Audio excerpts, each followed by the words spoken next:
So I'm with Lianne Timmerman of Get the Hell Out.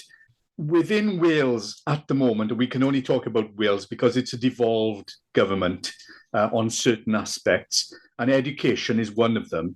And the Senedd is set to increase the numbers of MSs, double, in fact, the amount of MSs. And obviously, there's been a challenge. I know this, you know this. I'm from a generation where my mother was to know her place, to stay in the house, to look after the children, to cook the food, to do all these things. I was brought up in a matriarchal environment. All the women on the street were at home. The men were working. I spent most of my life around women. Therefore, I learned to cook. I learned to iron. I learned to clean, to wash. I learned to be sensitive, to be caring. I learned to be kind. I learned to look after my siblings. I learned to respect women. This is something now where the definition of woman is in question.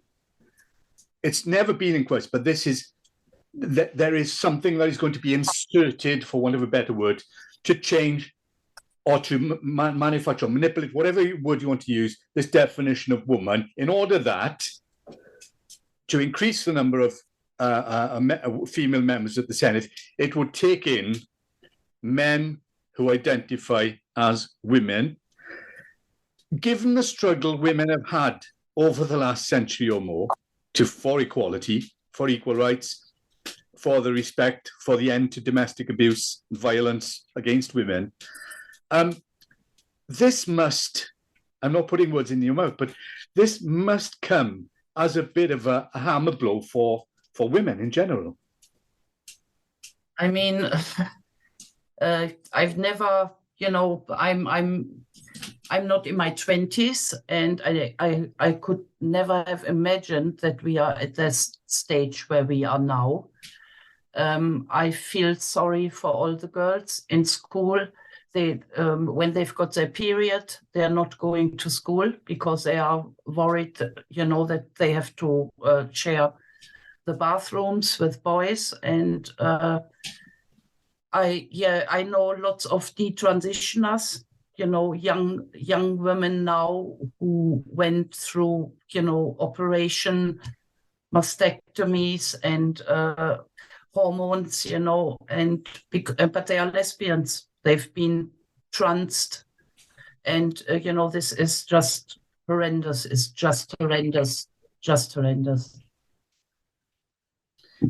And just looking at the opposition, the aggression, the trolling, the abuse, anybody that doesn't share the same doctrine, the same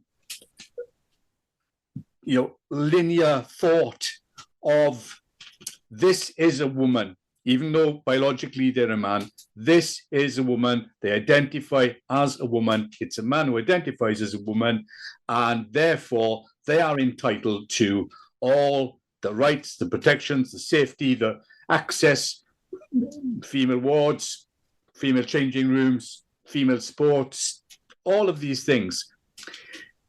I mean, it's been in the news. It's been on, daytime programs, discussions, all sorts of things. But if you could sum it up in a sort of a reasonably short phrase to explain to the layperson what what the potentials are for this, what the effects may be, and they may have on not just women, but also on boys. Yes, yeah. I mean, I personally know a mother who's got a boy, and he was always fine of having any. He had a pink, what you call it, bread box, and at some stage he went with that box to school, and the boys, they were telling him, are you a girl, and things like that, because of the color of his fucking box. Oh, sorry, I shouldn't be swearing. All right. And he was in tears, so his mom had to buy him a blue box. And also there are lots of boys who've got a bit longer hair. They've been called girls. It's just horrendous. If you don't conform in this, what a boy should be like, what a girl should look like, you've been transgendered already in school. That is horrendous. It's just horrendous. If I would be growing up now, I'm sure I would be trans. They would trans me. I do have to say that's just clear, and that is for many lesbians, they feel the same. When you say trans me, would this be psychological input? Would it be physiological input? Would it be Well, yeah, it would be behavior changing? And well, it would be like, I like to play football, and I had I was with boys. I grew up with boys, doing boy stuff because I did particularly like dolls and things like that. And they were then already telling me, oh, do you want to be a boy or something like this, But at the time when I was growing up, we had a women's movement and things like that. So, and now there's nothing. There's nothing for those girls who don't conform. There's nothing. And also for boys, to be fair, Are you concerned then? Are you concerned then that the actual lesbian fraternity could eventually become obsolete and kind of, non-identifiable as such? It would just morph into transgender identity and that's it? I mean, I've, as I said, I know lots of detransitioners, and there are thousands out there. And I don't want to think about it, what it's going to be like in a few years. All these young girls who've been told, oh, you identify as you must be a boy, and they're already being trained or psychological pushed that they are in the wrong body. And, and then when they are older, they then actually realize, hang on a minute, I've had all the operations and I don't feel great. There must be something wrong. And then they come back to say, I'm a lesbian or I'm gay or whatever, it's just horrendous. And that is for me, my part to do this, to make people aware of this danger, for not conforming children who are not conforming, that they are wrong, that there's something wrong with their body. There's nothing wrong with a boy who likes to dance and play with dolls, and the same with girls who play football and maybe like to ride bikes more, You would have seen in your generation a paradigm shift in attitudes towards lesbians, towards the gay community. Things there Absolutely. have been improvements. There have been improvements. Yes. And now it's all going backwards. It's right. all going backwards. My point of this is that you have, if you take a gay man from my generation and a lesbian woman from your generation, that would have been a tough period of time for them. They would have had to seek out and find like-minded individuals, sexually, intellectually, all sorts of things, in order to remain, sort of relatively sane and have some kind of social circle and all of these kind of norms that you would expect people to have. But these children today who are transitioning and are being told, you can identify, you are a male, you are a man, for the girls. How difficult do you think it is going to be for them, particularly, I'm talking about the females now more than the males transitioning to women, for the females transitioning to male?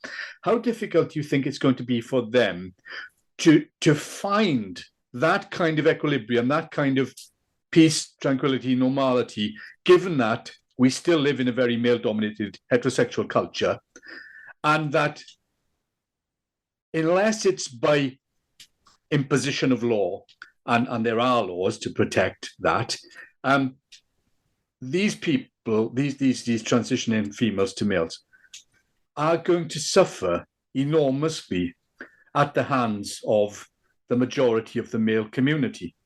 Would you agree with that? Absolutely, 100%. The other thing what I would like to point out, when I was growing up, teenager and early 20s, I was beaten up because I love women. I was beaten up because I'm a lesbian, and now I'm in the same situation by saying exactly the same. Yeah, you're being beaten for being a lesbian, but from the community that you should be feel most safe with. Exactly. Protected by. Yeah, I mean, I've seen the scenes from some of the protests, and it does get very ugly, and they tend to be wearing balaclavas a lot of the time, which for people who want to be identified and recognized and have their rights acknowledged seems a bit strange that they don't want to reveal their true identities. Would you say that these movements are being infiltrated? The other thing. Pardon? Sorry, I Would didn't you get say that that a lot of these movements, these anti-lesbian movements, anti-women movements, they're standing on the fact that they are somehow, far more virtuous? Do you think they are? What the change that I was? Do you think they've been infiltrated by certain sections of community? Absolutely, and if you look, absolutely, and also if you look at pride marches and things like that, obviously I look, I follow this up, and there are more heterosexual people in those pride marches than anything else, and the politics which the pride marches started off with, there's no politics in there at all. There's nothing allowed. There's just like porn, naked men, and quite sexual, transsexual. Yeah, so it's absolutely crazy.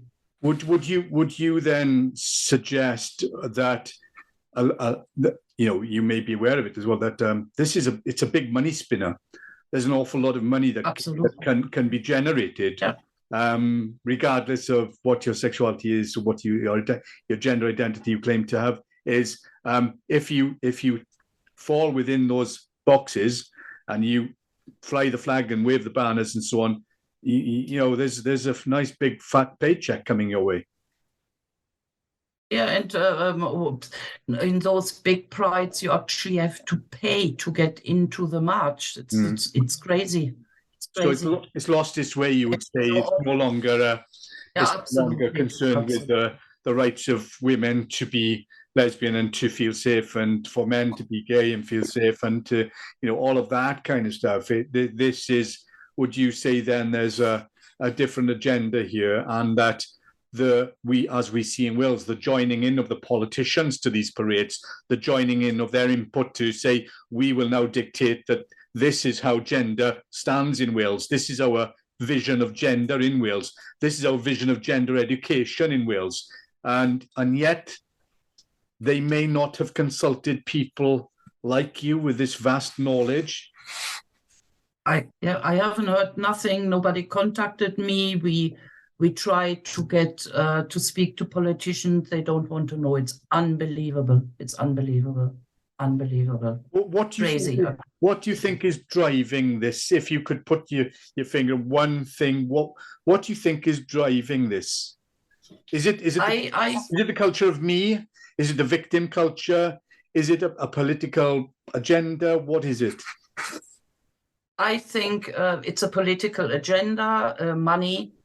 And also, there are lots of ordinary people as well who know exactly what a woman is, and they always say, or what a man is, they always say, I agree with you. But because the pressure is so tense, and also, politicians are being targeted with all kinds of stuff, I think it's got also something to do with, they are frightened that they lose their job, their status and things like that, that's got a lot to do. There's so much pressure from the, trans ideology, Stonewall and so on. And nobody wants to say something wrong because then they could be a target. And that's why I'm really also would like to say I'm really disappointed in men. We are again, women are at the front line. Men are saying, oh yeah, we support you, we agree, but where are they? Where are they? Are they organizing something? I haven't seen any. I just want to point that out. It would be really great if some men would, stand up more. So there's not only the inequality that you suffered as a young woman and through your generation, but there is now an inequality in the very organization, the very community that is meant to safeguard, help, change, reform, promote. There is a big inequality in there. Yeah. I mean, if you say I'm a lesbian, which means I'm same-sex attracted, you are called a Nazi. Yeah. I mean, that's horrendous. It's just horrendous. We've been gassed by the Nazis. Yeah. Are you, in conclusion then, would you sum up and would you agree with me if I said that in 10 years' time, the lesbian community will become the silent majority by force of a minority? No. I can tell you, and there's lots of women, also heterosexual women, bisexual women, who are supporting the lesbian community, and it's vice versa, and over my dead body. It is incredible to see the coming together of straight women, asexual women, lesbian women. This movement seems to be growing. It seems to be gathering pace and strength, and I'm guessing that this is how you see. I think she's gone. Are you still there? Yeah, I'm still here. This is how you see the future. This is the change you want, and you would like men, obviously, to lend their support to that. To step up, yes. Yeah. To step up, yes. Lianne, many thanks for speaking to us. It's been fascinating. Thank you. Thank you. Take good care. Bye.